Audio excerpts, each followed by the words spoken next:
Okay, book reviews. Here we go. So the other day, I decided to read across all my little book places. So I have the Nook and Kindle apps on my phone, and I have an actual Nook, and I have an actual Kindle, and then I have physical books. And then sometimes I see a Facebook ad or something, and I see books from authors that look interesting, and I decide I want those. And so I have the Book Funnel app as well. The only app that I'm not using right now would be my Audible app, because I don't feel like listening to books right now. I have a hard time finding time to listen to them, because sometimes when I'm doing crafts or when I'm doing something that I can listen to the book, I'd rather listen to music. Anyway, to start off, we're going to go with the physical book that I'm currently reading. Is a psychology book that I've owned for about 4 or 5 years, Multiple Intelligences by Howard Gardner. I am about 30% into it. I'm in the middle of chapter 6. And I like the theory. I've always liked the theory since I first heard about it. And so I'm enjoying the book and everything that he has to say. Basically, instead of measuring your intelligence level by a piece of paper that scores you on how well you do linguistically or mathematically, he uses various areas to test how intelligent you are. So if like I just got done reading through chapter 6, where he talks about using it in early education, and they have different stations for the kids to basically find out where their strengths and weaknesses are. So like if they tend to go towards the natural side and are able to, show their intelligence through natural means, then so be it. Let me see if I can find. So in his table 6.1, even if this is something you're interested in, so they've got things like into different areas. So like science, numbers, music, language, visual arts, and movement. Things that just help them see the child's intelligence through something that's not just standardized testing, basically. So fascinating book, and I'm really enjoying it. That is one of the ones that I've started reading like a couple weeks ago. So that 2 days ago, I added like 4 more books to the books that I'm reading. So I was just reading that. That's my physical book that I'm reading. The Nook book on my Nook that I'm reading, and I took a picture of my phone, is Hellbent by Leigh Bardugo.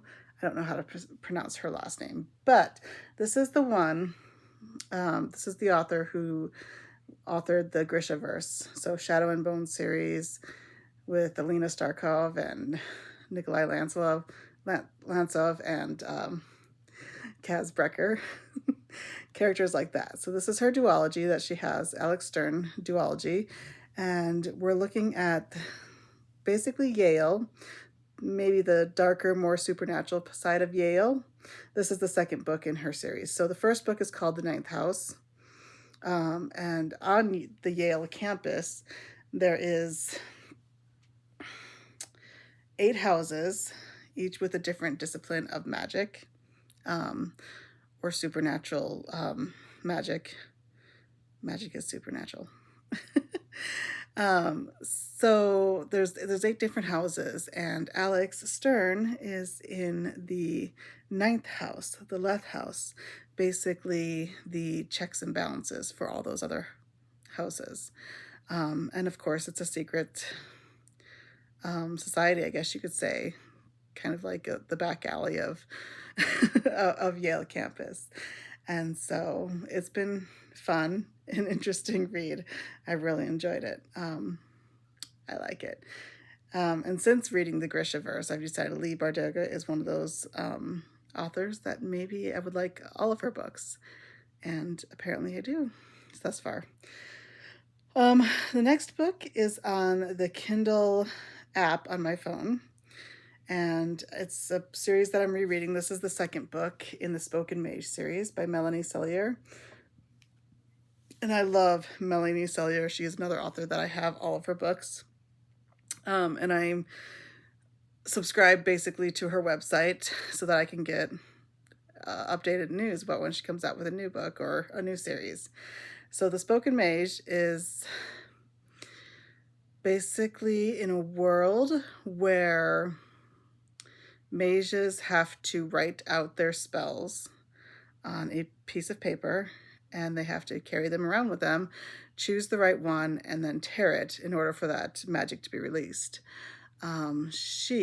Alina, not spelled the same way as my daughter, but she is common born, doesn't have any magic, doesn't have anybody in her family who's magic, but she basically finds herself being put into the Mage Academy because she released power through the spoken word.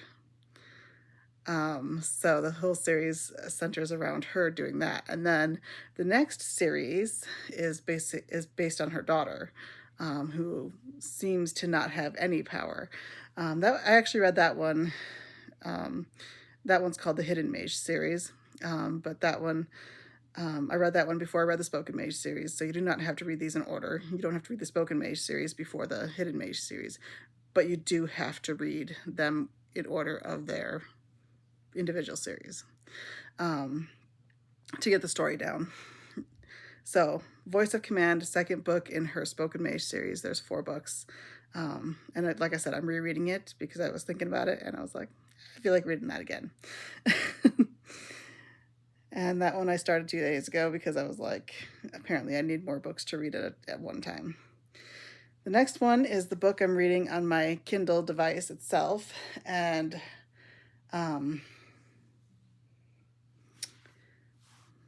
Lady Wynwood's Spies. The first book is Archer by Camille, Elliot. This one I've read. The reason I got interested in this series, because I'd never read them before or anything by this author, is she explains it as Pride in, like a Jane Austen and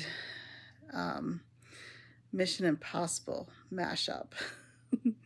Both things sound interesting. So where we're at right now is we're set in the early 1800s, and the main female protagonist is basically not welcomed in her home of origin. So her father gets a new stepmother, starts to sound like a Cinderella story at first, and the main male protagonist, and we have both perspectives and other perspectives. We even have the villain perspectives as well. So the main male protagonist is in a secret or like an agent society, or was. I'm not sure yet. All of the books that I haven't been reading beforehand, I've only got to check chapter 7 because that's where I've got to end today if I only read 2 chapters at a time. So, the Lady Wynwood Spies. Jane Austen meets Mission Impossible. Ladies of the gentry, throwing knives, archery. Love it. It's great. The next series is, I'm not sure how I feel about this series. I'm reading it on my Nook app, and it is the Creatus series. The author is Carmen Desousa, and it's kind of a young adult paranormal type series. I'm not sure what a Creatus is. It's been mentioned several times so far in the book, but like I said, I'm not very far into it. It is grabbing my attention, so it is interesting. But I don't know really much to say about it because I don't know the synopsis on this particular book. Creatus is the first book. Creatus They Exist is the prequel to all of them, and this is all in one book, the prequel and the first book. So the synopsis says that the main male character, Derek, apparently starts a war over a human. So I'm checking out what it's about, but it's hard for me to explain what's going on right now because I don't know if I'm giving away spoilers or anything. It just looked like a fascinating series, so I was like, oh yeah, let's check this out. And the last book is on the Book Funnel app, And honestly, I've been reading these for a while. The Curvy Girl series by Kelsie Stelting. So the Curvy Girls Can't Date Princes. So in this series, we have the original Curvy Girls Club 2.0 high school drama. Wonderful. And so the original Curvy Girls Club had about 5 books, I think. 5 girls basically finds their true loves, but they're all curvy sized, like large plus sized girls, and basically they come together and form their own little group and support each other and everything throughout high school and throughout their main nemesis, which is a mean girl in school.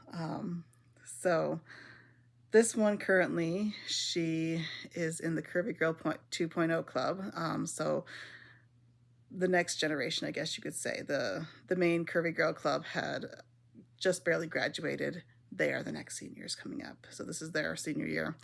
And she comes from a very religious family. She was adopted into this family, and her family is hosting a foreign exchange student who happens to be the prince of a fictional country that they're trying to keep on the down low. So they don't want anybody to know that he's the prince.